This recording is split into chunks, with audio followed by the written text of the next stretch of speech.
Yeah, first of all, I think the advantage is that we have a holistic and sustainable system there in place. For sure, it's autonomous, and that I think is a very good advantage for the smart cities.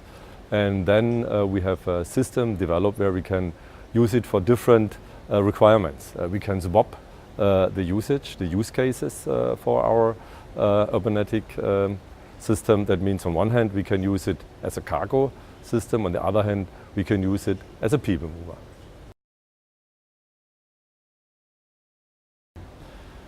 The most important benefit is that on one hand it's a zero emission product. On the other hand it can support the traffic into a smart city in the future to reduce it, because we have this kind of a pay-per-use opportunity as a business case in place with our URBANETIC system. I think these are some very important advantages which we can offer with our new product system.